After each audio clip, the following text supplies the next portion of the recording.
All right, I am going to finish the chapter from Deleuze, History and Science by Manuel DeLanda. Materialist Metaphysics is the chapter I've been reading from. This I think is my third portion here. And I'm kind of trying to bring it home with the conclusion here and kind of get at what the point is of the materialist metaphysics put forth by Deleuze through DeLanda. So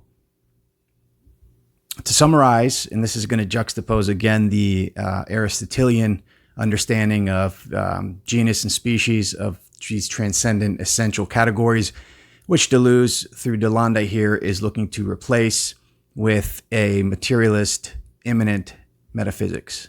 So to summarize, Aristotelian species like horse and human should be replaced by historically constituted species that have the same ontological status as the organisms that compose them, that is, that are individual singularities, and the genus animal should be replaced by a space of possibilities in which the different body plans are universal singularities, capable of being divergently actualized into a large number of subphyla and classes.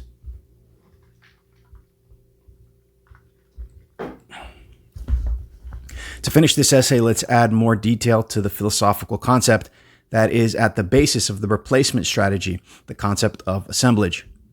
Both atoms and animals are assemblages of building blocks that vary in a kind and number. The use of the term kind here is, of course, problematic, since a kind is simply a category. But the difficulty here is more apparent than real. The building blocks used as components of an assemblage are themselves assemblages operating at a smaller scale, and we should be able to give causal mechanisms defining the process that actualize them, as well as the mechanism-independent structure of their own possibility spaces. In other words, we are always dealing with assemblages of assemblages, the part-to-whole relation recurring at different scales. Moreover, the intensive continua, the stars, the coupled system, hydrosphere-atmosphere, the early embryo, within which chemical and biological assemblages are actualized, are themselves assemblages, albeit relatively unsegmented ones. Gilles Deleuze, in fact, uses the term assemblage only for this latter type of entity. Atoms and animals would not be strictly speaking assemblages, but what he refers to as strata. What then justifies using the term assemblage indiscriminately to refer to both the intensive continua and to the segmented forms that are born in this continua? The fact that introducing terms that define categories of entities creates problems for our strategy, since assemblages and strata could be considered to be species of a genus. A way out of this dilemma would be to use a single term, the term assemblage, but build it into a parameter quantifying the degree to which an entity is segmented or unsegmented. We can use the term territorialization as a name for this parameter, a territory being simply an area of an environment that has been divided or segmented. This way, a stratum becomes an entity in which the territorialization parameter has a high value, and an assemblage, in its Deleuzian meaning, an entity with a low value for this parameter. To the objection that this approach reduces what in Deleuze is a qualitative difference to a quantitative one, we can respond that many parameters are characterized by critical points of intensity, marking transitions from quality to quantity, such as the phase transition between gases, liquids, and solids. The territorialization parameter would have to be conceived in a similar way, with strata being not a separate kind of entity, but simply a different phase in which assemblages can exist. The opposition between strata and assemblages would then be, quote, entirely relative, just as milieus swing between a stratum state and a movement of destratification. Assemblages swing between a territorial closure that tends to re-stratify them and a deterritorializing movement that connects them to the cosmos. Thus, it is not surprising that the distinction we were seeking is not between assemblage and something else, but between two limits of any possible assemblage, end quote. If chemical and biological species exemplify one of these two limits, the stratified or fully segmented extreme, what is the other limit? I introduced above the term diagram to refer to the structure of the possibility spaces associated with any actual assemblage. And I said that the ontological status of diagrams is designated by the term virtual. That is, something that is real but not actual. The assemblages of all virtual diagrams is the other extreme state, the properly cosmic limit referred to in the quote. The existence of this limit state is another crucial difference between the two metaphysical pictures we have been comparing. While the Aristotelian ontology has several distinct levels defined by the hierarchy genus, species, individual, the Deleuzian ontology is flat, the world of actual assemblages forming a plane of reference, that is, a world of individual singularities operating at different spatio-temporal scales, to which we can refer by giving them, for example, a proper name. And the world of virtual diagrams defined by universal singularities forming a plane of immanence, a plane that does not exist above the other plane, like a genus that is ontologically above a species, but is like its reverse side. A single flat ontology with two sides, one side populated by virtual problems and the other by a divergent set of actual solutions to those problems. Okay, right there is a really clear description of what DeLanda is looking to do here with Deleuze in reference to the Aristotelian concept of transcendent levels of being, such as genus, species. I have thoughts on it, but I'm not going to share them right now. I got a few more pages. The non-hierarchical nature of this ontology not only exercises transcendence, all transcendent entities need higher levels or dimensions in which to subsist, but it also makes it possible to relate the two planes dynamically. One aspect of this dynamic has already been mentioned. Unlike an Aristotelian world in which everything is pre-segmented by logical categories, in this ontology, the production and maintenance of the segments themselves must be explained by processes of territorialization. Metaphysically, these processes can be conceived as movements following the direction going from the plane of immanence to the plane of reference. But movements in the other direction are also possible. The territorialization of atoms or animals takes place within assemblages, intensive continua that are relatively deterritorialized, while the plane of immanence itself is the result of a movement that is absolutely deterritorialized, yielding an ideally continuous space defined exclusively in terms of topological invariance, dimensionality, connectivity, distribution of singularities. Using a parameterized concept facilitates thinking about this double dynamic, since all three different assemblages states can be conceived as phases in which quantity change into quality. Quote, the absolute express nothing transcendent or undifferentiated. It does not even express a quantity that would exceed all given relative quantities. It expresses only a type of movement, qualitatively different from relative movement. End quote.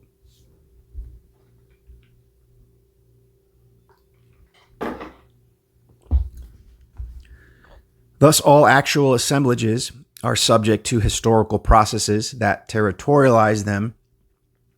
Thus, all actual assemblages are subject to historical processes that territorialize them, rigidifying their segments, or that deterritorialize them, making their segments more supple or even fully continuous. This implies that what is deterritorialized is not just what comes before what is territorialized, like a fertilized egg that comes before the fully formed animal body. This may be true for an individual organism, but not for the species. At any given time, the reproductive communities making up a given species will contain many adult bodies, but also many embryos at different stages of segmentation. Moreover, most multicellular species are forced to go back to the unsegmented unicellular stage if they are not to evolve, because it is mutations in the genes that control embryological development that are most important in generating morphological variation. In other words, multicellular species are forced to deterritorialize every generation prior to territorializing again. In this sense, the biological egg is not what comes before and is left behind. And similarly, for other intensive continua like stars conceived as cosmic eggs. As Deleuze and Guattari wrote, quote, "But the egg is not regressive. On the contrary, it is perfectly contemporary.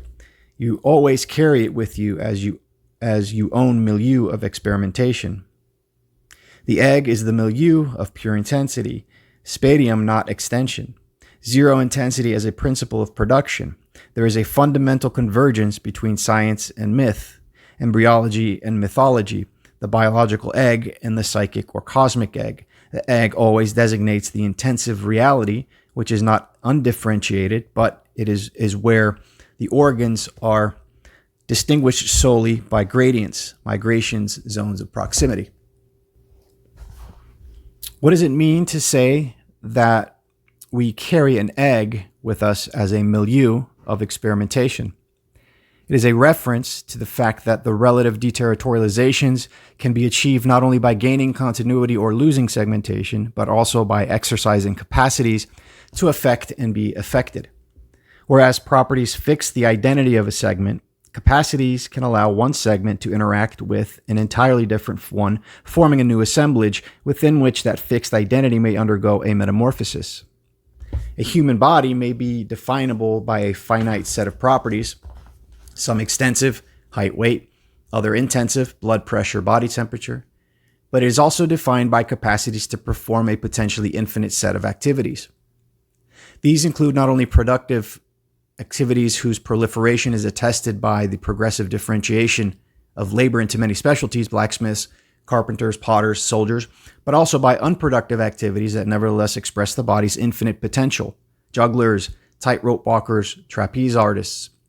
Both sets of activities insert the human body into an assemblage, an egg, within which deterritorializations and new territorializations take place. As a result, as a realist philosopher, Aristotle recognized the existence of capacities, the fact that unexercised capacities are real but not actual, and even the distinction between capacities to affect and capacities to be affected. Thus, he spoke of potentialities in both humans and things, some of which are passive and others active. The capacity of fire to warm another body, or the capacity of a human being to build a house, but also the capacity of fat to be burned or flesh to be bruised. But within his pre-segmented ontology, the dynamic of segments exercising capacities in interaction with other segments to produce movements of territorialization and deterritorialization cannot be found. A powerful illustration of this dynamic can be given by going back to the simplest of chemical segments, the humble hydrogen atom. As mentioned before, all atoms have certain emergent properties, like having an outer shell that has an excess or deficit of electrons, or, on the contrary, that is completely full. This property, in turn, defines the capacities of atoms to bond with other atoms. If the shell is full, as in the noble gases, this capacity will be very low. Noble gases form only a few compounds, while a deficit or excess translates into a much greater capacity to form bonds and compounds. Most atoms have the capacity to form covalent bonds, extremely strong bonds formed by the sharing of a pair of outer shell electrons with other atoms. This capacity is, in this sense, quite ordinary, although the result of its actual exercise is crucial for the maintenance of the identity of material entities, since covalent bonds are the glue that holds molecules and things made of molecules together. But in addition to this ordinary bonding capacity, hydrogen atoms possess a singular or special capacity to form weaker bonds, appropriately called hydrogen bonds. This other ability can only be exercised in very special circumstances, defined both by capacities to affect and be affected. The atom or group of atoms that are the target of the bonding operation must be electronegative, and the hydrogen atom itself must be covalently attached to another atom, or groups of atoms that is also electronegative. The fact that hydrogen bonds are easier to form and break makes them less territorializing than covalent bonds. That is, the molecular assemblages they form are less rigidly articulated than those formed by covalent bonds. An example of the deterritorialized molecular assemblages made possible by hydrogen bonds are genes and proteins.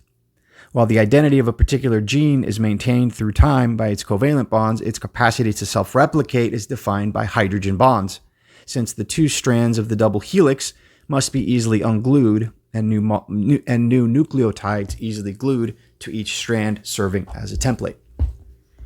Therefore, in every real sense, it is the existence of a singular bonding capacity, one not shared by all atoms, that permits the existence of the singular capacities at the basis of all living creatures.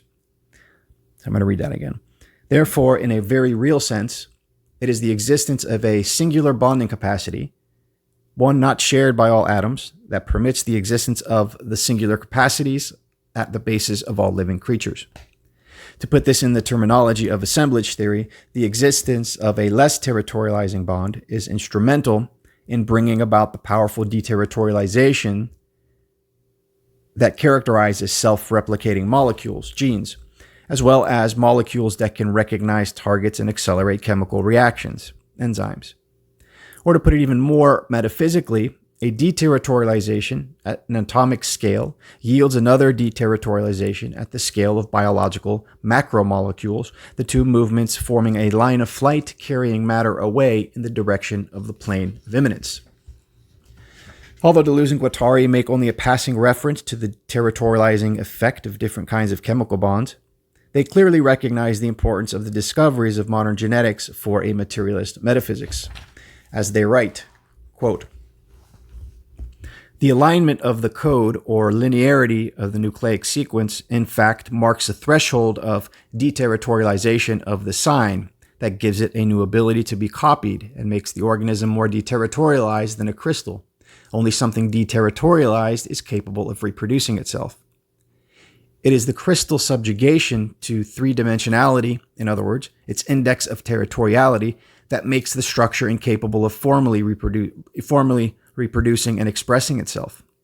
On the contrary, the detachment of a pure line of expression on the organic stratum makes it possible for the organism to attain a much higher threshold of deterritorialization, gives it a mechanism of reproduction covering all the details of its complex spatial structure, and enables it to put all its interior layers topologically in contact with the exterior, or rather, with the polarized limit, hence the special role of the living membrane.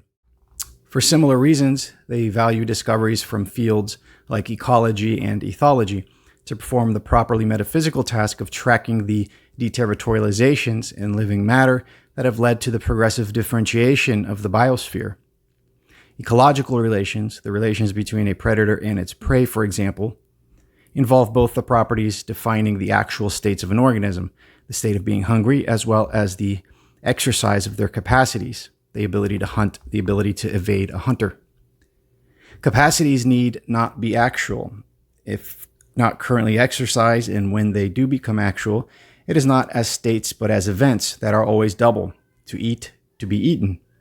When capacities are exercised over many generations, they can lead to an extended series of interactions in which living creatures of different species force each other to deterritorialize. Predators and their prey can enter into genetic arms races in which they in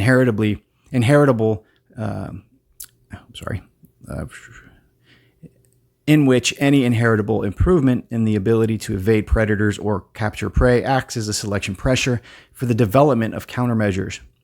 In effect, through this natural stimulation, predators and their prey can force each other to adaptively modify their genetic identity, a deterritorialization followed by a reterritorialization.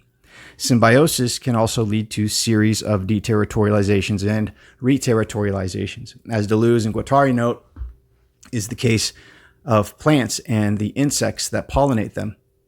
Quote, "The orchid deterritorializes by forming an image, a tracing of a wasp, but the wasp reterritorializes on that image. The wasp is nevertheless deterritorialized, becoming a piece in the orchid's reproductive apparatus. But it reterritorializes the orchid by carrying its pollen, a becoming wasp of the orchid and a becoming orchid of the wasp.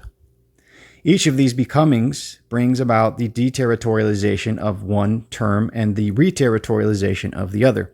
The two becomings interlink and form relays in a circulation of intensities, pushing the deterritorialization even further." End quote.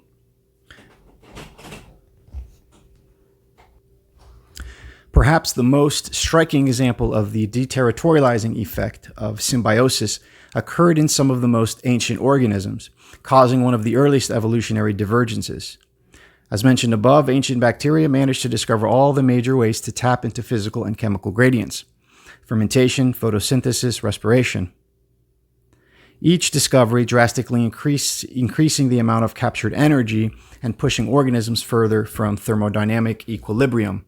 The intensification of the energy flow meant that bacterial populations did not just reproduce their numbers, but produced a net surplus, creating a concentration gradient formed by their flesh as it accumulated, opening up opportunities for the differentiation of ecological relations. In other words, a biological gradient was formed, and with it, the possibility of using it as an energy source by creatures that could prey on bacteria. The earliest predators, on the other hand, did not reinvent the machinery behind the three basic energy extraction strategies. They simply internalized the bodies of bacteria so many building blocks entering with them into an intimate form of symbiosis called endosymbiosis. Even today, the descendants of those internalized creatures live within us as mitochondria in animals and chloroplasts in plants, proving that the two symbiotes have shared a common line of deterritorialization, as well as mutual reterritorializations. This line can be seen as a continuation and intensification of the one in which the emergence of genetic information marked a threshold of deterritorialization of the sign of information. But if DNA allowed organisms to deterritorialize over many generations, it also represented a new way of rigidifying biological segments, not by territorialization this time, but by coding. As an assemblage, an animal may be said to be highly coded if its behavior is rigidly determined by its genes, and relatively decoded if it can learn during its lifetime. I'm going to read that sentence again. As an assemblage, an animal may be said to be highly coded if its behavior is rigidly determined by its genes, and relatively decoded if it can learn during its lifetime. In the case of the pollinating insects, for example, most of the behavior is genetically hardwired, but they nevertheless exhibit a certain degree of decoding because they can learn through Pavlovian conditioning to associate the presence of flower nectar with colors, odors, and multi-petaled shapes. We can capture this novel condition by biological assemblages by adding to the concept a second parameter, one qualifying the degree of coding and decoding. That is, we can conceptualize the historical specialization of genetic information into a separate causal factor by thinking of assemblages, up to this point possessing a single parameter, as suddenly acquiring a second one. And as the proliferating populations of neurons began to wrestle control of behavior from the genes, the intensive quantity measured by the second parameter also crossed thresholds, including the thresholds of deterritorialization and decoding that produced us humans as a separate species endowed with the very special capacities like bipedal locomotion and complex manual skills.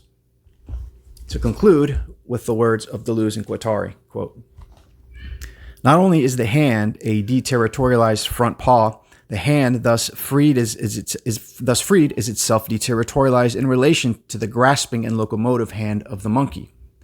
There are also correlative deterritorializations of the milieu. The steppe, as an associated milieu more deterritorialized than the forest, exerting a selective pressure of deterritorialization upon the body and technology. It was on the steppe, not on the forest, that the hand was able to appear as free form and fire as a technologically formidable matter. Finally, complementary reterritorializations must be taken into account, the foot as compensatory reterritorialization for the hand, also occurring on the steppe. Maps should be made of all these things, organic, ecological, and technological. Maps one can lay out on the plane of immanence." And thanks for listening.